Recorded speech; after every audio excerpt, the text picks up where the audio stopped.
सरकार कोई अनुदान भी देती है बाग लगाने में? अनुदान तो दे रही है सरकार। कल गाड़ी गई थी भर के आम की, तो गजरोला रोक रखी है आम की, उसमें आम बेकार ही हो जाएगा, वो अनुदान ही दे रही है सरकार। नमस्कार किसान भाइयों, आपका स्वागत है हमारे चैनल किसान कनेक्शन पर। तो आज हम आपको सबसे पहले दिखा देते हैं आम का बाग। तो एकदम हटकर नई जानकारी देने वाले हैं। आप जैसे मेरे पीछे देख रहे हो आम का बाग, तो इसमें मैं थोड़ा घूम के पहले दिखा देता हूँ आपको। थोड़ा आपको बता देता हूँ कि आम के बाग भी एक खेती में आता है और दादा बोए और पोता बरते वाली कहावत है।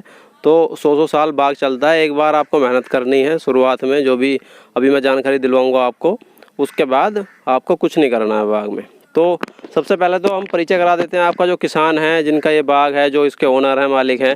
तो थोड़ा सा अपना परिचय दे दीजिए। जो नए दर्शक हमें देख रहे हैं, किसान भाई देख रहे हैं और कोई बाग लगाने का भी इच्छुक हो, तो उनको थोड़ा सा बता दीजिए अपने बारे में। मेरा नाम चंद्रवीर, ग्राम बमनोली मंडियों, पोस्ट बास्ता, डिस्ट्रिक्ट बिजनौर।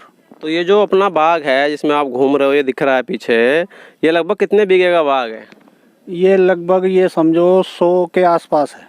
तो ये कितने साल का बाग हो चुका है अपना?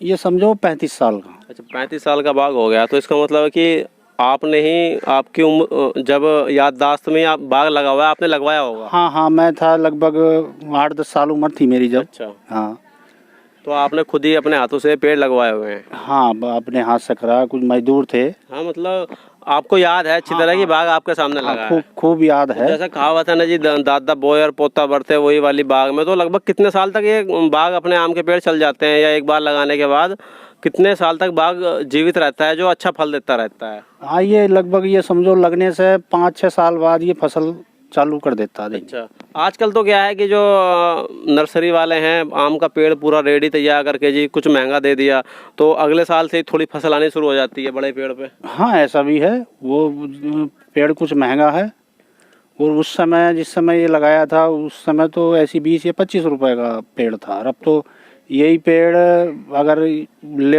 तो लगभग 400-500 रुपए का मिलेगा। तो इसमें जो अपनी आम की वैरायटी है अपने बाग में, पूरे में कौन से आम की वैरायटी है इसमें अपनी? ये टोटल लंगड़ा है। ये टोटल लंगड़ा है। हाँ। तो ये जो लंगड़ा आम होता है, इसे लंगड़ा क्यों बोलते हैं? इसके बारे में कोई जानकारी है? नहीं।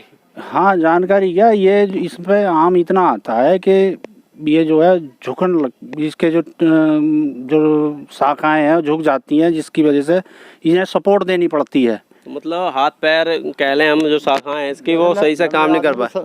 जिस तरीके से लंगड़े आदमी को सपोर्ट चाहिए ना, एक साइड में हो चाहिए ना, तो मतलब वही लंगड़े आम के साथ होता है। तो दोस्तों, आपको जैसे कि पेड़ मेरे पीछे भी दिख रहा है, ये देखिए पीछे आम के पेड़ को रोकने के लिए 3-3 टहनियाँ बोल दें हम, डंडे बोल दें, ये बांधने पड़ रहे हैं। तो इसको लंगड़ा तो इसलिए कहा जाता है, और इसे सहारा चाहिए होता है।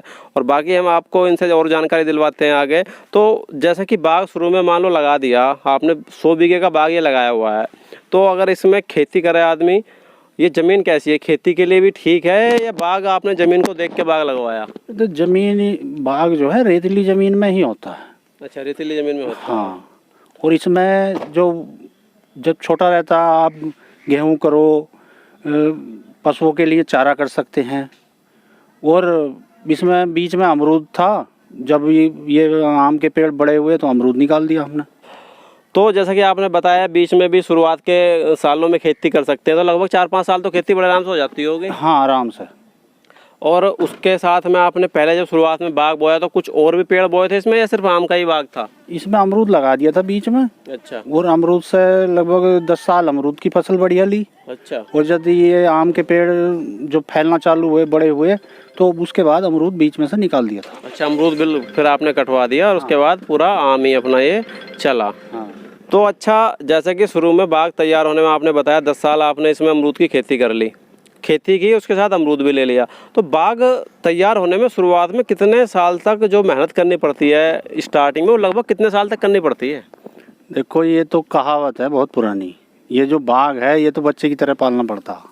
अच्छा, शुरुआत से लेकर और अभी तक भी ज़्यादा 35 साल हो गए, तो अभी भी वही देख रेख करनी है न? देख रेख तो हाँ इतनी तो नहीं है, बस देख रेख जब ये फसल, ये समझो जब फसल लगनी चालू हो गई, जब से और अब तक टूटने तक देखभाल।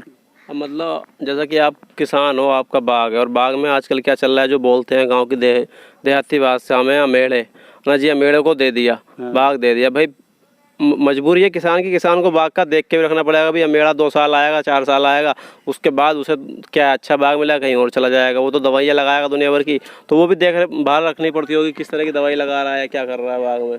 हाँ ये भी है। अब हम तो जो ज़्यादा दवाई लगाते हैं ना मेढ़े, वो बाग के लिए नुकसानदायक है। अच्छा, हाँ, जो एक बार में ये चाहेंगे जिस किसी अमेड़े ने फसल ले ले एक बार। हाँ एक बार में पूरी फसल ले लें, दवाई मारी खूब अच्छी होती, उससे पेड़ बहुत सूखता है और आम आता है छोटा।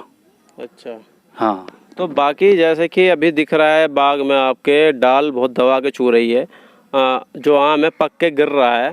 और जैसे कि आपसे मेरा बीच में वार्तालाप हो रहा था, आपने बताया कि काफ़ी नुकसान भी जा रहा है इस समय। तो ये जो नुकसान जा रहा है इस समय आम में थोड़ा, इसका क्या कारण है कि आप सरकार कोई अनुदान भी देती है बाग लगाने में, या जो अभी किसान है उसका आम बर्बाद हो रहा है? और मैं देख रहा हूँ जैसे कि ये गड्ढों में सड़ा हुआ आम दबा रहे हैं, तो इसमें सरकार का क्या रोल है? अनुदान तो दे रही है सरकार।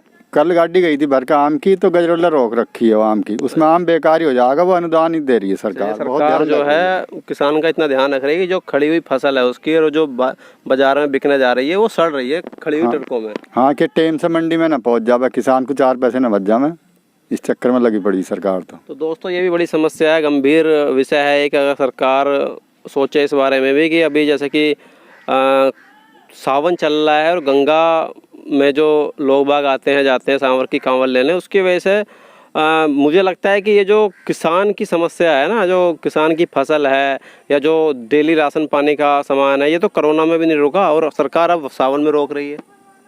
जब सरकार उनका इंतजाम कर रही है, किसानों का भी करना चाहिए, रूट खोलना चाहिए कोई सा ना कोई सा। कम से कम उन गाड़ियों के लिए स्पेशल चेक करके देख के कि आम है या फसल कोई कच्ची सब्जी है, पक्की सब्जी है। टमाटर भी तो सरकार मंगा के बेच रही है भाई, कर्नाटक से और महाराष्ट्र से मंगा के। अगर टमाटर सरकार खुद बेच सकती है 80 रुपये किलो, तो क्यों आम को क्यों नहीं बेचने दे रही है? बाहर का सामान अच्छा लगा सरकार को भी, साला घर का सामान पैसे ना बच जाए किसान को, बाहर से मंगा लेंगे कितना ही। तो आप भी कुछ कहना चाहोगे इस विषय के बारे में कि ये जो आम का नुकसान हो रहा है? इसमें अब देखो, ये सावन में जो कमरती चलते हैं, चलो कोई बात नहीं हो, तो भाई देखो ये तो धर्म, हम भी है ना हिंदू हैं या आप मुस्लिम हैं या कोई सिख है, ईसाई है, ये तो सभी के लिए है। लेकिन सरकार को सोचना ही चाहिए कि दूसरे वैकल्पिक रूट जो हैं, वैकल्पिक जो रास्ते हैं, उनसे या तो इंतजाम करें। जो फसलें हैं, जो आम बर्बाद हो रहा है और सब्जियां आ रही हैं जा रही हैं, तो क्यों इस तरह से जो आम वाले लोग बाग हैं उनके साथ नुकसान हो रहा है? तो ऐसा क्यों किया जा रहा है? देखो जो बचत है वो तो गई, ख़त्म हो गई। अब इस टाइम बाग में लगभग 20 कुंटल आम डेली ऐसा हो रहा जो बेकार जा रहा। डेली 20 कुंटल आम, आप सोच सकते हो दोस्तों, 20 कुंटल आम डेली मायने रखता है। 20 कुंटल आम रोजाना यहाँ पे डाल का चूर रहा है। और मैं दिखा देता हूँ, पेड़ों के नीचे भी आपको पटाव पड़ा हुआ है पूरा, जैसे कि बारिश होती है उस तरह से आम बिखरा हुआ है। तो इसमें मतलब इसका कोई और विकल्प तो हो ही नहीं सकता है कि अब मौसम ही ऐसा है, सावन में आम पकना है, तो क्या कर सकते हैं हम?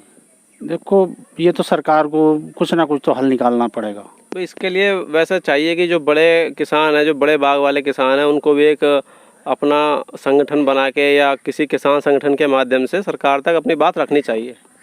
हाँ, आप रखो, कुछ किसान यूनियन वाले रखेंगे। हाँ सही बात है। भी जो किसान संगठन है, जो किसानों का, अब मैं कह लूँ जी ठेका ले लिया कुछ संगठनों ने आज की डेट में। रोज़ जिला बिजनौर की बात कर लें तो जी 10 यूनियन हो गई हैं, या किसी और की बात कर लें, न जाने कितने किसान संगठन हैं, कितने NGO बने हुए हैं। तो उन लोगों को इस बारे में भी सोचना चाहिए कि जो किसान की फसल बर्बाद हो रही है उसके बारे में भी ध्यान दें। और बाकी अगर हम आमदनी की बात कर लें तो जैसा कि बाग है, 100 बीघे का बाग है, तो लगभग जो इसमें जो खर्चा आपका शुरुआत में 5-7 साल में आ गया, खर्चा लगाई में या उसमें, उसके बाद अब छोड़ के अगर हम बात करें साल भर की, तो लगभग कितना इसमें औसतन बच जाता होगा? अगर हम गन्ने की खेती करते हैं इसमें और इधर आम है, तो दोनों का एवरेज क्या है? अगर 1 बीघे में मैं गन्ना ले लूँ जी, 60 का तो बड़ा मुश्किल हो गया निकलना किसान का इतनी मेहनत के बाद। 50 का भी अगर गन्ना निकल रहा है और वही मैं आम ले लूँ, आम का बाग है, तो दोनों का अंतर कितना आएगा? अंतर बहुत आएगा। अच्छा, 1 बीघा गन्ना अगर 20,000 रुपये का निकल लिया है, उसमें बचत होगी ज़्यादा से ज़्यादा 5,000 रुपये की बीघे में। और इसमें ये समझो आप बीघे में लगभग 50,000 रुपये अच्छा, बचत बचत वाला आराम। हाँ, बचत वाला। पर अब ये 2-3 साल से ऐसा हो रहा है, ये रोड बंद में 2 साल कोरोना की वजह से हो गया। हाँ, 2 साल कोरोना की वजह से, और इस साल ये रोड बंद कर रखी सरकार ने। इससे जो है, जो यहाँ से गाड़ी जा रही है और रास्ते में रुक जाती है, वो रास्ते में ही पक जाता आम। जो आम मंडी में 70-80 रुपये किलो जाना चाहिए, वो आधा आम उसमें गल जाता है। तो मंडी में कोई क्या खरीदेगा उसे? क्या, आम की क्वालिटी ख़राब हो जाती है रुकने से बीच में। कोई टमाटर है, मान लो टमाटर महाराष्ट्र से और उधर दक्षिणी राज्यों से लाकर सरकार यहाँ बेच रही है, तो वो तो कच्चा टूट के आता है, पक जाता है यहाँ आते आते। और आम तो ऐसी चीज़ है कि 2 दिन में सड़ जाए। हाँ, 2 दिन में सड़ जाता आम। तो बड़ा गंभीर विषय है दोस्तों ये। मैं कुछ जो किसान संगठन है उनसे भी अपील करना चाहूँगा, और ये वीडियो हो सकेगी तो उन तक भेजूँगा भी, कि इस विषय में भी सोचा जाए। जो आम का किसान है, इनकी फसलों के बारे में भी आगे, अभी तो इस बार सीजन निकल ही लिया है लगभग, लेकिन अभी भी लगभग 1 महीना लगेगा, भी 1 महीना तो आम की फसल चलेगी। हाँ, कल की 2 गाड़ी गई हुई हैं हमारे यहाँ से, और वो अभी तक गजरोला खड़ी हुई हैं, उन्हें रोड पे नहीं चढ़न दे रहे। बड़ा गंभीर विषय है दोस्तों ये। और बाकी जैसे इन्होंने बताया कि आम की फसल जो है इन्होंने जिस खेत में लगाई है, रेतीली ज़मीन ज़रूरी है। तो वैसे जो खेत का चुनाव करना चाहिए किसान को आम के लिए, अगर बढ़िया ज़मीन है तो उसमें चल सकता है कि नहीं चलेगा? हाँ, ये जो है बाग जो है आम का, खासकर ये रेतीली ज़मीन में बढ़िया चलता है। अच्छा, रेतीली ज़मीन में ही ज़्यादा चलता है। और इसमें दूसरी फसल लेंगे, गेहूं या बाजरा, ये 2-4 फसलें कर पाएगा आदमी। जो गन्ना है वो इतनी बढ़िया उपज देगा भी नहीं। हाँ, इसमें जो है आप शुरू में गेहूँ ले सकते हैं, बाजरा ले सकते हैं, और जो जैसे अमरूद हुआ उसे आज के डेट में तो अमरूद के भी ऐसी वैरायटी आ रही है कि छोटा सा पेड़ है, ताइवान अमरूद है, तो उसमें अगर बड़े बाग में भी छोटे छोटे पेड़ हो जाएं तो वो भी शायद कुछ फ़ायदा दे देंगे। हाँ, जो ताइवान अमरूद है वो तो आदमी आराम से कर ही सकता है। हाँ, वो तो हो जाएगा। ये इसमें भी थे, शुरू में 10 साल अमरूद रहा है हमारे बाग में भी, बढ़िया आमदनी दी है उसने। फिर बाद में ये आम चल पड़ा, अमरूद साफ करवा दिया। तो दोस्तों, आज की जो वीडियो थी इसका मेन उद्देश्य यही था कि जो किसान के साथ में एक तरह से आप देख रहे हो कि सरकार का भी थोड़ा रवैया अन्यायपूर्ण है। और बाकी आम की फसल के बारे में जानकारी देना था कि आम का मौसम चल रहा है अभी, थोड़ा आपको बाग के बारे में बता दिया जाए। तो अगर आपको हमारी दी गई जानकारी थोड़ा अच्छी लगी हो, वीडियो पसंद आई हो, तो दोस्तों चैनल को सब्सक्राइब जरूर करें। कोई खर्चा नहीं है, बिल्कुल फ्री होता है यारो। तो चैनल को सब्सक्राइब करते रहें। इस तरह की वीडियो हम अपने चैनल पे आपको उपलब्ध कराते रहेंगे जो अच्छी जानकारी वाली हैं। और आपके साथ पास में भी ऐसा कोई नई जानकारी जो किसान भाइयों के साथ आप शेयर करना चाहते हो, तो आप हमें हमारे नंबर पर व्हाट्सअप कर सकते हो। हम आपके यहाँ पे भी आएंगे। और बहुत बहुत धन्यवाद आपका इतनी अच्छी जानकारी देने के लिए। शुक्रिया।